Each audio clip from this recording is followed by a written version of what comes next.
مغربی ملکوں میں اسٹاک ایکسچینج کا کام بہت زیادہ ہے، اور یہ سسٹم ان ممالک کی اکانومیز میں ایک بہت زیادہ ظالمانہ کردار ادا کر رہا ہے.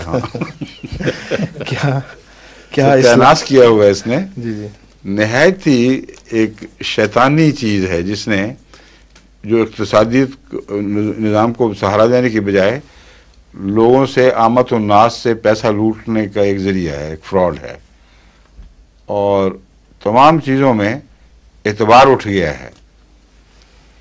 کموڈیٹی اگر ایکسچینج ہو اور پیسے ہاتھ تبدیل ہونے سے پیسے بدلیں تو یہ صحیح تجارت ہے، لیکن کموڈیٹیز کا کوئی ایکسچینج نہ ہو، اس مفروضے پر داؤ پہ پیسے لگائے جائیں کہ شاید قیمت بڑھ جائے گی، شاید قیمت گھٹ جائے گی، تو اقتصادیت نظام کو تو کوئی فائدہ نہیں پہنچا، کیپٹل نظام کو فائدہ پہنچا ہے.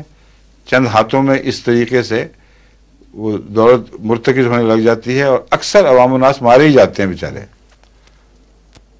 جن کے پیسوں سے یہ کھیل کھیلا جاتا ہے، اور سارے اعتبار اٹھ جاتے ہیں. ایک سیاسی فیصلہ ہوا قیمتیں گر گئیں، ایک سیاسی فیصلہ ہوا قیمتیں چڑھ گئیں. اس کو اقتصادیات کون کہتا ہے؟ ایک کھیل ہے، فراڈ ہے. اس سے جتنی جلد یہ لوگ نجات پائیں گے ان کو فائدہ ہوگا، ورنہ کئی دفعہ ان کے بحران پیدا ہوتے ہیں محض اس سٹے کی وجہ سے، انٹرنیشنل سٹے کی وجہ سے. ٹھیک ہے.